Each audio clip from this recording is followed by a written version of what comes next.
আজ একটা অজানা গল্প আপনাদের সাথে শেয়ার করব। আমার যখন 3 বছর বয়স তখন আমি প্রথম নাচের স্কুলে ভর্তি হই।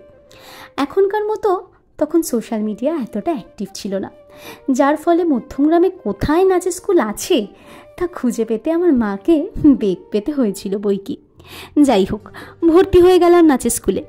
প্রথম দিন গিয়ে তো খুব ভয় পেয়েছিলাম, মনে মনে ভেবেছিলাম আর আসবো না, কিছুতেই না। তারপর নিজের অজান্তেই কবে যে নাচটাকে এত ভালোবেসে ফেললাম তা আজও বুঝে উঠতে পারি না।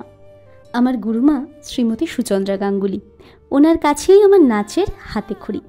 নাচ কি, কাকে বলে, কিভাবে যত্ন করে এই শিল্পকে এগিয়ে নিয়ে যেতে হয় তা কিন্তু আমি ওনার কাছ থেকেই শিখেছি।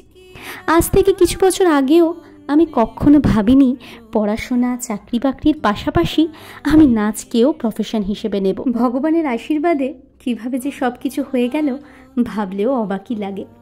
আজ আমার ছোট্ট একটি নৃত্য সংস্থা রয়েছে যার নাম নৃত্যকুঠি।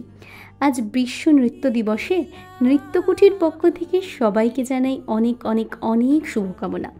সবশেষে একটাই কথা বলবো, নৃত্যে থাকুন, নৃত্যে বাঁচুন, আর নাচকে ভালোবেসে অনেক অনেক অনেক দূরে গিয়ে যান।